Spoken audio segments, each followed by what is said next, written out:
नमस्कार, D news में आप सभी तमाम दर्शकों का बहुत बहुत स्वागत है। मैं हूं आपके साथ अनामिका।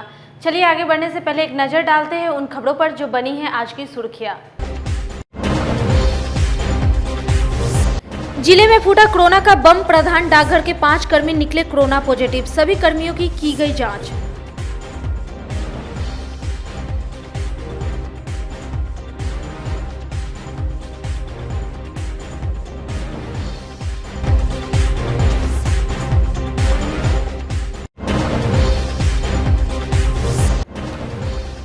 कोरोना संक्रमण के बढ़ते मामलों को लेकर जिले में फ्लैग मार्च निकालकर माइकिंग के जरिए लोगों को किया गया जागरूक।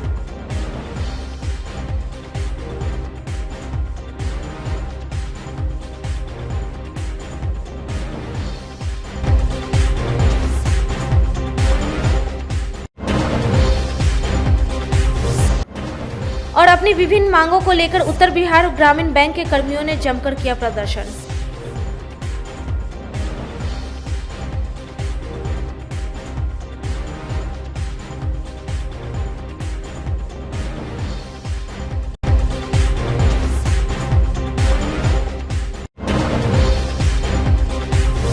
ये थी सुर्खियां और अब खबरें विस्तार से। पिछले दिनों कंपनी बाग स्थित प्रधान डाकघर कार्यालय में एक डाक कर्मी के कोरोना संक्रमित पाए जाने की जानकारी के बाद पूरे कार्यालय परिसर में हड़कंप मच गया। बुधवार को प्रधान डाकघर में विशेष कोरोना जांच अभियान चलाया गया, जिसमें सभी कर्मियों को कोरोना टेस्ट किया गया। टेस्ट के दौरान 4 और कर्मियों के कोरोना संक्रमित होने के बाद से कर्मी दहशत में हैं। प्रमंडलीय सचिव प्रेरित कुमार ने बताया कि नगर निगम की ओर से पूरे कार्यालय को सैनिटाइज कर दिया गया है। कार्यालय में कामकाज पहले की तरह ही चल रहा है। कर्मियों को सुरक्षित दूरी बनाकर और कोरोना गाइडलाइन का पालन कर काम करने की सलाह दी गई है। उन्होंने सिविल सर्जन और जिलाधिकारी से अपील की है कि सभी कर्मियों को कोरोना का टीका दिया जाए। 45 वर्ष उम्र की जो बाध्यता है उसे हटा दिया जाए। देखिए, आज जो है परसों एक कर्मी यहाँ पर पॉजिटिव पाए गए थे। उसके बाद हम लोग सिविल सर्जन साहब से मिलके अनुरोध किए थे, उसी के तहत ये कैंप आज यहाँ लगाया गया है। और अभी तक 150 लोगों का लगभग टेस्ट हुआ, उसमें 4 कर्मी पॉजिटिव पाए गए हैं। आपको पता ही है कि कोरोना का दूसरा लहर जो है सो काफ़ी खतरनाक तेज़ी से बढ़ रहा है।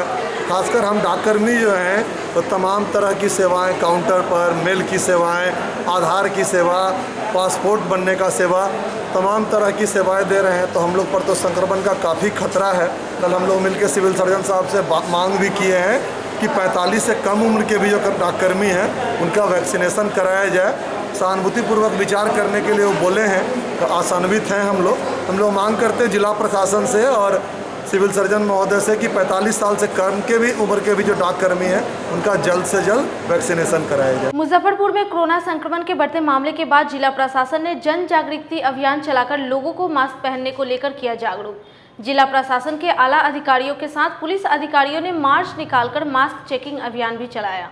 शहर में कोरोना के मामले तेजी से बढ़ रहे हैं। मुख्यमंत्री ने कल जिले के अधिकारियों के साथ मीटिंग करके सख्ती बरतने और अलर्ट मोड में रहने को कहा था, जिसे लेकर बुधवार को शहर में कोरोना की रोकथाम के लिए लोगों में जागरूकता फैलाने के लिए एसडीओ पूर्वी और टाउन डीएसपी ने शहरी क्षेत्र के सभी थानेदार और नगर निगम के अधिकारियों के साथ एक जागरूकता मार्च निकाला। इसमें माइकिंग के जरिए सभी दुकानदारों से मास्क पहनने और ग्राहकों को भी मास्क के बिना दुकान में प्रवेश नहीं करने देने की अपील की। वहीं मास्क नहीं रहने पर जुर्माना भी वसूल किया गया। मास्क का प्रयोग करें।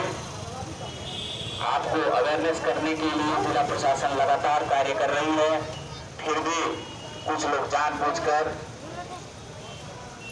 गैदरिंग कर रहे हैं, मास्क नहीं लगा रहे हैं। जानते हैं कि कोरोना का संक्रमण लगातार बढ़ता जा रहा है और हम लोग शुरू से ये जागरूकता फैला रहे हैं कि सभी लोग जब भी घर से बाहर निकलें तो मास्क के साथ निकलें। दुकानदारों से भी अनुरोध है कि वो सैनिटाइजेशन की व्यवस्था रखें अपने यहाँ। दुकान में अनावश्यक भीड़ भाड़ न लगाएं। हम लोग कल से बड़ा सख्ती से व्यावसायिक प्रतिष्ठानों पर कार्रवाई करेंगे। आज हम लोग जो भी लोग बिना मास्क के हैं उस पर फाइन कर रहे हैं। और ये अभियान न केवल शहरी क्षेत्र में 6 मजिस्ट्रेट और मेरे द्वारा भी ये काम किया जा रहा है, बल्कि देहाती क्षेत्रों में भी प्रखंड विकास पदाधिकारी, अंचल अधिकारी और थानाध्यक्ष के नेतृत्व में चल रहा है। तो हम लोग पूरे ज़िले को हम चाहते हैं कि लॉकडाउन की ओर ना बढ़े। अगर वे लोग कंटेन कर लेंगे मास्क का प्रयोग करेंगे तो निश्चित रूप से हम लोग लॉकडाउन नहीं करेंगे और ज़िले में संक्रमण की स्थिति भी नियंत्रित रहेगी। भारत सरकार द्वारा ग्रामीण बैंक में वेतन पुनरीक्षण को लेकर जारी असंगत अधिसूचना के खिलाफ बुधवार को कलमबाग चौक स्थित ग्रामीण बैंक के प्रधान कार्यालय में विरोध दिवस मनाया गया और बैंक के चेयरमैन के माध्यम से देवाशीष पंडा वित्त सचिव को ज्ञापन भेजा। उत्तर बिहार ग्रामीण बैंक ऑफिसर्स फेडरेशन के महासचिव प्रदीप कुमार मिश्रा ने बताया कि भारत सरकार ने अधिसूचना जारी कर व्यावसायिक बैंक में लागू चौथे और पांचवें द्विपक्षीय वेतन समझौता को ग्रामीण बैंक में लागू कर दिया, परंतु छठे द्विपक्षीय वेतन समझौता को लागू करने में केंद्र सरकार ने आनाकानी किया। इस आदेश के खिलाफ ग्रामीण बैंक कर्मी मई के प्रथम सप्ताह में 2 दिनों की हड़ताल करेंगे। हमारा जो है यह 11वां द्विपक्षीय वेतन समझौता जो विसंगतिपूर्ण भारत सरकार ने लागू किया है उसके खिलाफ यह हमारा आज प्रदर्शन है और प्रदर्शन के माध्यम से हम वित्त मंत्री के नाम ज्ञापन अपने चेयरमैन के मार्फत देने जा रहे हैं और उन्हें आगाह करना चाहते हैं कि ग्रामीण बैंक कर्मियों के साथ यह भेदभाव की नीति नहीं चलेगी। अगर अविलंब भारत सरकार अपने पूर्व निर्गत निर्देश की समीक्षा करते हुए सही परिप्रेक्ष्य में ग्रामीण बैंक कर्मियों को भी 11वां द्विपक्षीय वेतन समझौता लागू नहीं किया तो ग्रामीण बैंक कर्मी मई के महीना में 2 दिन हड़ताल और फिर अनिश्चितकालीन हड़ताल तक कर सकते हैं। युवाओं ने छत्तीसगढ़ में नक्सल क्षेत्र प्रभावित बीजापुर में नक्सलियों के हमले में शहीद हुए 22 जवानों को बालूघाट ढलान से सरैयागंज टावर तक कैंडल मार्च निकालकर भावपूर्ण श्रद्धांजलि अर्पित की। युवाओं ने सरकार से मांग किया कि इस पर जल्द से जल्द निर्णायक कार्रवाई की जाए ताकि ऐसे दिन दोबारा देखने को न मिले। आए दिन हमारे जवानों की शहादत असहनीय हो रही है। नक्सली क्षेत्र को बहुत जल्द नक्सलियों से आज़ाद कराकर अमन पसंद क्षेत्र बनाया जाए। मौके पर राजपूत कन्या सेना के कार्यकारिणी सदस्य अमरनाथ सिंह, बिहार छात्र संघ के जिला अध्यक्ष करण सिंह, करनी सेना के मीडिया प्रभारी आकाश सिंह राजपूत, महाकाल सेवा दल के आकाश चौधरी सहित दर्जनों की संख्या में युवा मौजूद रहे। आज जो हमारे छत्तीसगढ़ में नक्सली हमले में 22 जवान शहीद हो गए थे, जिनको हम लोगों ने श्रद्धांजलि देते हुए कैंडल मार्च निकालते हुए हम लोगों ने आज बालूघाट से कैंडल मार्च निकाल करके टावर तक लाया, जिसमें कि हम लोग एकता का परिचय देना चाहते हैं। ये एक ऐसा समय आ गया है कि देश का समय को देखते हुए यहाँ सभी युवा एक हैं। यहाँ कोई संगठन नहीं, यहाँ कोई जात नहीं, यहाँ कोई जात भेदभाव कुछ नहीं, यहाँ सभी एक है। सभी युवा साथी ने मिल करके एक कार्यक्रम किया और हम ये सरकार से सवाल पूछना चाहते हैं कि आखिर देश में बार बार हमारे सैनिक शहीद क्यों होते हैं? आखिर नक्सलियों को उखाड़ क्यों नहीं फेंका जाता है? क्यों हमारे सैनिक को बार बार शहीद होते हैं? देश के ही नक्सली है, वो बाहर के नहीं है। ऐसा नहीं कि आतंकवादी है, वो देश में रह करके और देश के जवानों को मार रहे हैं। आखिर ऐसा बार बार क्यों हो रहा है? बार बार शहीद क्यों मारे जा रहे हैं? सरकार इस व्यक्ति को सोच कर क्यों नहीं उठा रही है? नक्सलियों को उखाड़ के क्यों नहीं फेंक? हत्ता ओपी के मुतुलपुर निवासी 52 वर्षीय शिव कुमार महतो की मौत सोमवार की रात इलाज के लिए ले जाने के दौरान रास्ते में हो गई। मृतक के बड़े पुत्र प्रदीप कुमार ने आरोप लगाया है कि उसके पिता की मौत कोरोना वैक्सीन लेने के कारण हुई है। विगत 2 अप्रैल को बंदरा पीएचसी में उनके पिता ने कोरोना का टीका लिया था। 4 अप्रैल को उनकी बुखार और पेट दर्द के साथ उल्टी होने पर परिजनों ने स्थानीय डॉक्टर से दवा लेकर खिलाया, लेकिन उनकी स्थिति में सुधार नहीं होने पर उन्हें 5 अप्रैल को बंदरा पीएचसी में डॉक्टर से दिखाने ले गए। पीएचसी के एक कर्मी ने कोरोना टीका की पर्ची को देखने के बाद पीएमसीएच में ले जाने को कहा। इलाज के लिए पटना ले जाने के दौरान रास्ते में ही उनकी मौत हो गई। घटना की जानकारी स्थानीय प्रशासन और बीडीओ को दी गई। मृतक के परिजन कार्रवाई और मुआवजे की मांग करने लगे। वहीं एसडीओ पूर्वी डॉक्टर कुंदन कुमार ने बताया कि कोरोना के टीका का साइड इफेक्ट अगर होता तो उसी दिन होता। इनको मौत हुआ जैसे गए थे सुइया दिलवाने के लिए शुक्रवार के दिन। क्या चीज़ का सुइया? कोरोना का वैक्सीन। और गए और मैंने वहाँ सुइया दिलवा कर आए। इनको हो गया तबीयत यहाँ से बहुत गड़बड़, माने बुखार हो गया, पेट में दर्द हुआ। यहाँ से गए जहाँ से मैंने हुआ बंदरा पीएचसी में, वहाँ गए और मैंने निषाद जी का है कि ये यहाँ जो है से कोई इलाज नहीं है और नहीं कुछ।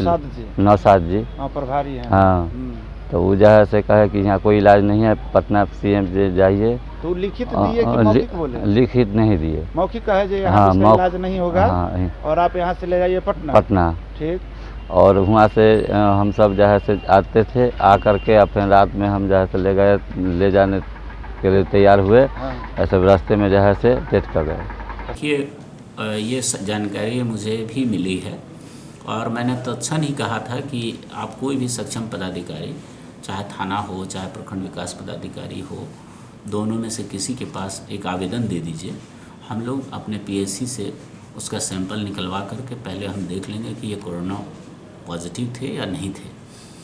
और अगर वैसी स्थिति पड़ती है कि कोरोना, आप जानते होंगे कि कोरोना पॉजिटिव व्यक्तियों का पोस्टमार्टम नहीं होना है सामान्य तौर पर।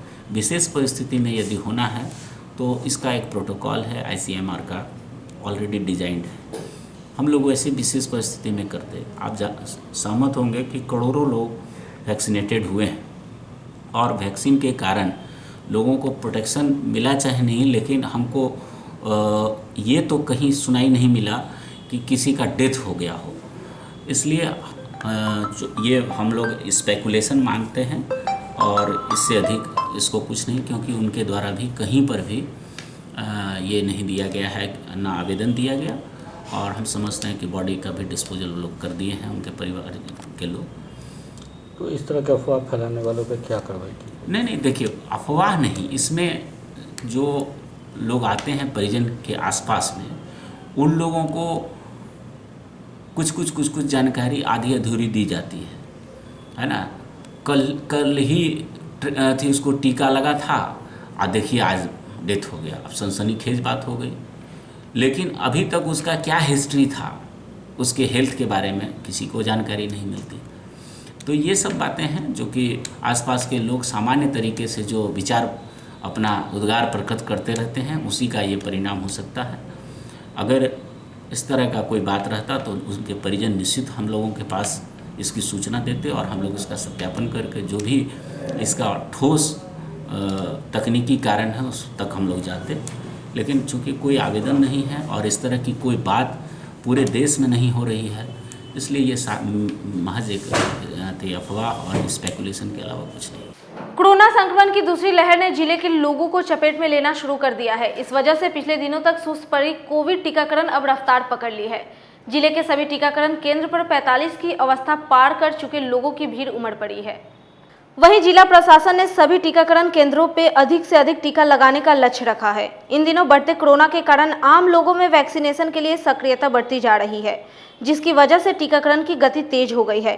DIO AK पांडे ने बताया कि 45 से ऊपर के उम्र के लोगों को जब से टीकाकरण शुरू हुआ है तभी से टीकाकरण में वृद्धि हुई है। प्रतिदिन 10,000 से 17,000 टीकाकरण हो रहा है। जिले में 185 टीकाकरण केंद्र बनाए गए हैं, जिनकी संख्या बढ़कर 385 की जाएगी। टीकाकरण के अच्छी उपलब्धि चल रही है। जब से 45 प्लस का किया गया है, हम लोग करीब 10,000 से ऊपर और 17,000 के बीच में प्रतिदिन वैक्सीनेशन कर रहे हैं। अभी तक 156 जगह हम लोग वैक्सीनेशन कर रहे हैं और DM सर का आदेश हुआ है कि 385 पंचायत है, मिनिमम एक इम्यूनाइजेशन सेंटर प्रत्येक पंचायत में होगा और टीका बिल्कुल सुरक्षित है। इसका जो पहले 28 दिनों के बाद दूसरा डोज लेना था, अब उसको 6 से 8 सप्ताह के बीच में लेना का गाइडलाइन है। मुजफ्फरपुर जिले में कोरोना के बढ़ते मामलों को लेकर एहतियातन न्यायालय और समाहरणालय के कई एंट्री पॉइंटों को बंद कर दिया गया है। स्टेशन रोड से न्यायालय की ओर जाने वाले गेट, SP ऑफिस के ओर से आने वाले मुख्य गेट को भी बंद कर दिया गया है। SDO पूर्वी डॉक्टर कुंदन कुमार ने बताया कि प्रशासन कोरोना से बचाव के तहत जो भी आवश्यक होगा वह कर रही है। साथ ही उन्होंने आम लोगों से भी अपील की है कि अनावश्यक कार्यालय में भीड़ न बढ़ाए, बेहद जरूरी होने पर ही आए। साथ ही कोरोना गाइडलाइन का पालन करने का अपील भी उन्होंने लोगों से की। लोग लगातार, आप जानते होंगे कि जिलाधिकारी महोदय प्रतिदिन कोरोना के संबंध में बैठक कर रहे हैं। राज्य में उच्च स्तरीय बैठक भी संपन्न हो चुका है। सबका एक ही मतलब निचोड़ है कि प्रत्येक नागरिक अपने स्वास्थ्य के प्रति संवेदनशील हों, अनावश्यक रूप से घरों से बाहर ना निकलें, जो कोरोना प्रोटोकॉल है उसका अनुपालन करें, जब भी घर से बाहर निकलें मास्क का प्रयोग करें मास्क का प्रयोग नहीं करने वालों के विरुद्ध हम लोग दंडात्मक कार्रवाई भी कर रहे हैं, दंड अधिरोपित कर रहे हैं, उनको प्रमोट कर रहे हैं। जिलाधिकारी महोदय ने लगभग 6 से 7 गाड़ी शहरी क्षेत्र के लिए और इसी क्रम में अंचल लेवल पर भी अवेयरनेस के लिए गाड़ियां निकाली गई है।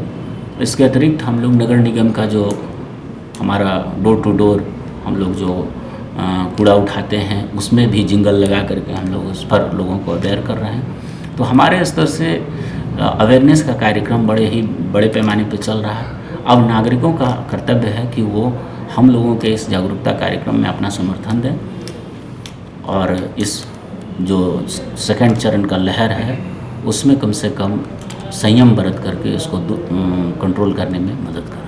सर, कोर्ट परिसर और समाहरणालय में संदिग्ध कोरोना के मरीज की पुष्टि हुई है, उसको लेकर के क्या गाइडलाइंस? जो भी लोग अगर संदिग्ध यहाँ पे होंगे उसके घर का ट्रेसिंग करा करके उसको माइक्रो कंटेनमेंट जोन बनाया जाएगा। कोई भी संस्था को सील करने का कोई मतलब नहीं है। आप जानते हैं कि राज्य सरकार ने ऑलरेडी गाइडलाइन निकाला है कि ऑफिसेज में जो अनावश्यक आम लोगों से साक्षात्कार होता है उसको भी रोका जाए और इसलिए हम लोगों ने सभी जगह प्रॉपर नोटिस लगा दिया है कि व्यर्थ का ऑफिस का चक्कर भी ना लगाए।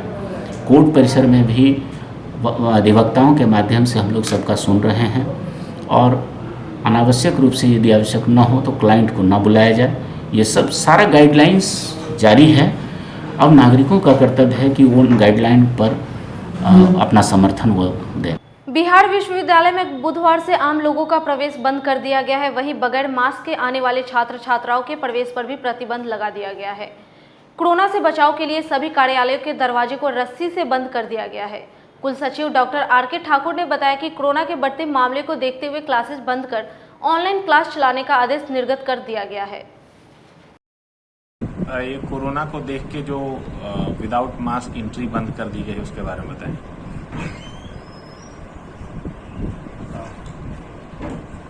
कोरोना के कारण जो कोरोना जो फैल रहा है उसमें मास्क नहीं होने से इसमें इसका फैलाव जो है बहुत ज़्यादा होता है, इसलिए इसको मास्क का यूज करना बहुत आवश्यक और यूज करना चाहिए लोगों को। नहीं तो अभी जो यूनिवर्सिटी में जो आम जो लोग हैं या छात्र हैं उनके प्रवेश पे पाबंदी लगा दी गई है। जो विभिन्न सेक्शन हैं उसमें रस्सियों से उनका गेट बंद कर दिया गया है। हाँ, एक्चुअली इस समय हम लोग जो बहुत नितांत आवश्यक कार्य हैं उन्हीं कार्यों पर हम लोग ध्यान दे रहे हैं और करते आ रहे हैं, करने की कोशिश भी करते हैं। एक खबर ये भी आई है कि जो अब नियमित क्लास है, कक्षा संचालन है, उसको आपने ऑनलाइन कर दिया है। हाँ, फिलहाल तो 11 तक अभी हम लोग देख रहे हैं कि गवर्नमेंट का क्या रुख होता है, आगे ये बढ़ेगा या ये होगा। नागरिक मोर्चा के द्वारा बुधवार को महाकवि आचार्य जानकी वल्लभ शास्त्री की 10वीं पुण्यतिथि के अवसर पर उनके आवास स्थान निराला निकेतन में श्रद्धांजलि सभा का आयोजन किया गया, जिसमें उनकी एकमात्र पुत्री शैल बाला, रत्नी डॉक्टर रश्मि मिश्रा, पूर्व विधायक केदार प्रसाद, मोर्चा के महासचिव मोहन प्रसाद सिन्हा सहित उपस्थित लोगों ने उनके प्रतिमा पर माला अर्पण कर श्रद्धा सुमन अर्पित किया। साथ ही दर्जनों साहित्यकार, पत्रकार एवं समाज सेवियों को मोर्चा के द्वारा विश्व ख्याति प्राप्त महाकवि आचार्य जानकी वल्लभ शास्त्री सम्मान से सम्मानित किया गया। नयन में प्राण में तुम हो, गगन में गान में तुम हो, नयन में प्राण में तुम हो, गगन में गान में तुम हो, न इतना भी रहा अंतर कि मैं हूँ या तुम ही तुम हो।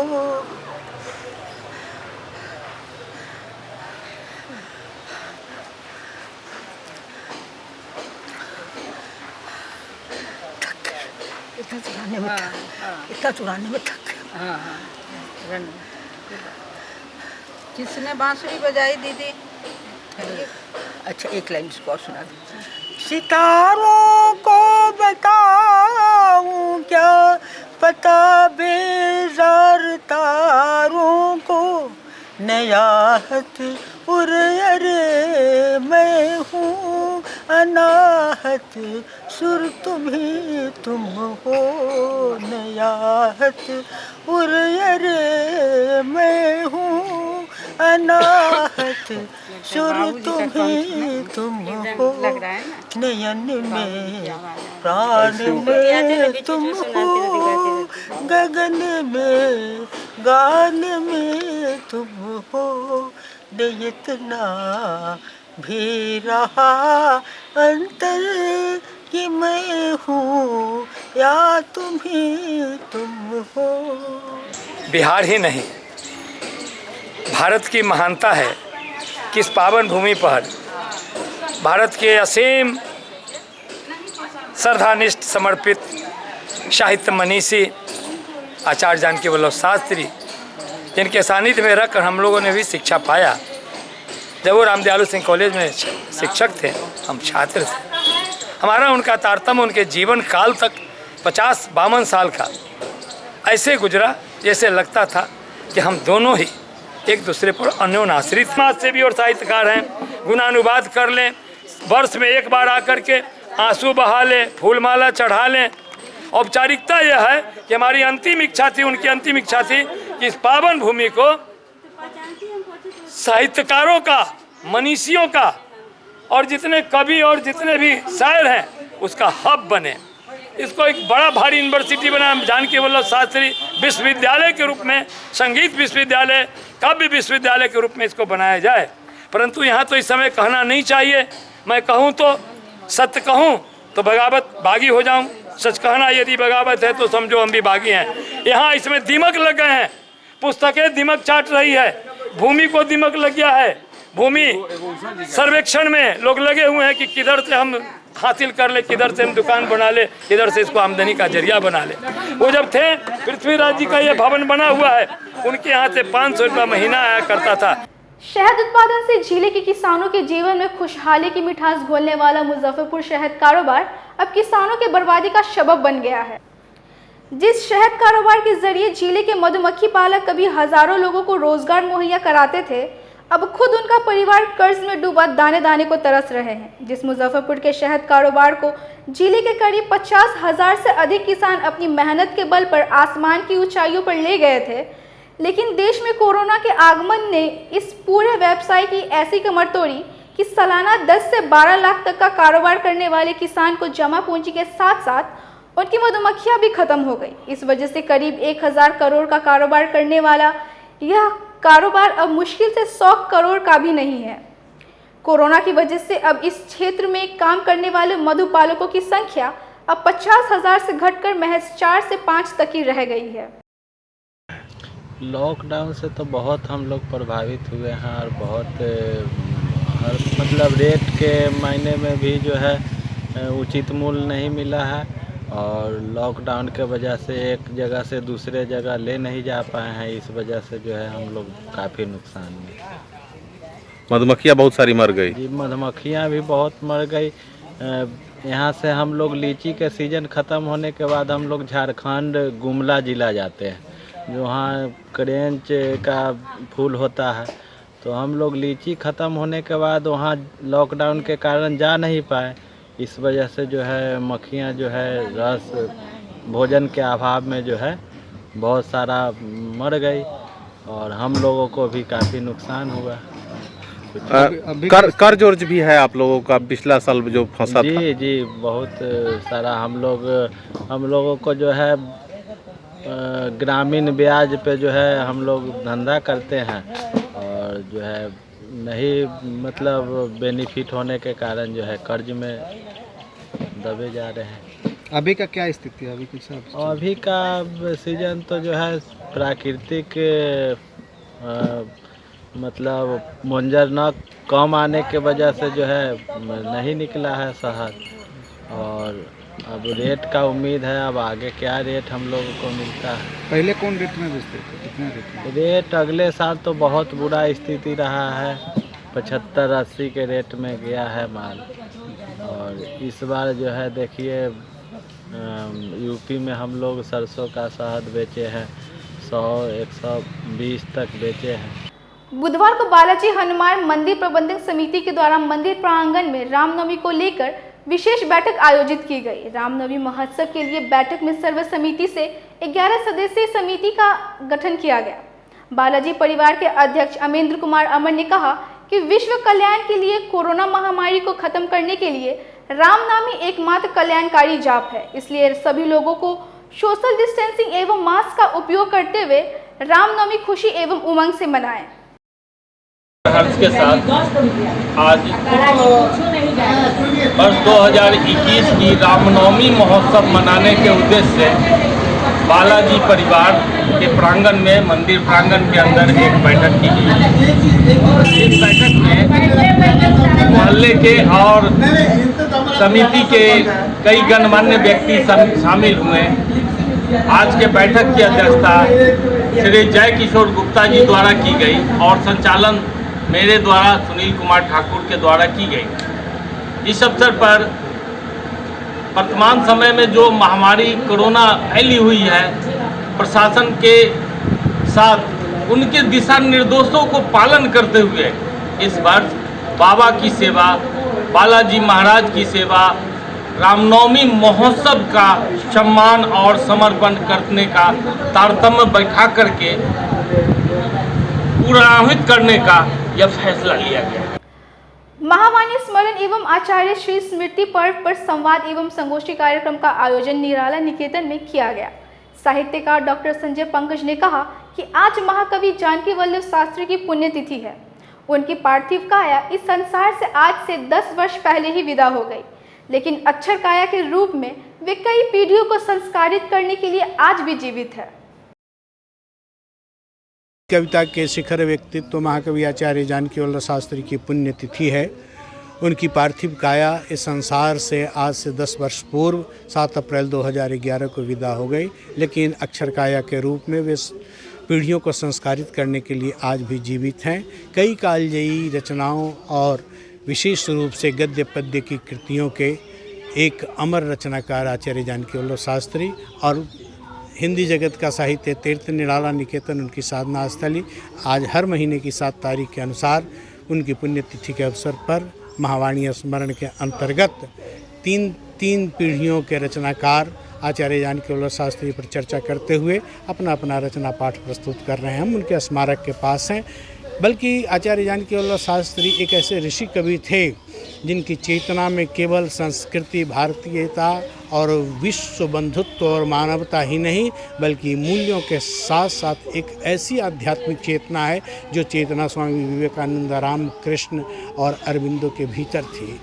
हमने वाल्मीकि को नहीं देखा, व्यास और तुलसी कबीर को नहीं देखा, लेकिन आचार्य जानकी वल्लभ शास्त्री को देखते हुए, उनके स्नेह सानिध्य में रहकर उन्हें सुनते हुए हम गर्व से कह सकते हैं कि उनके माध्यम से हमने महाप्राण निराला को देखा है, कालिदास को देखा है, सूर, तुलसी कबीर, वाल्मीकि और व्यास को देखा है। आचार्य जानकी वल्लभ शास्त्री से भिन्न न तो उनकी शाब्दिक चेतना रही होगी। आज की खबरों में फिलहाल इतना ही। कल फिर मिलेंगे कुछ नए खबरों के साथ। तब तक के लिए हमारे डे न्यूज़ परिवार को दीजिए इजाजत। नमस्कार।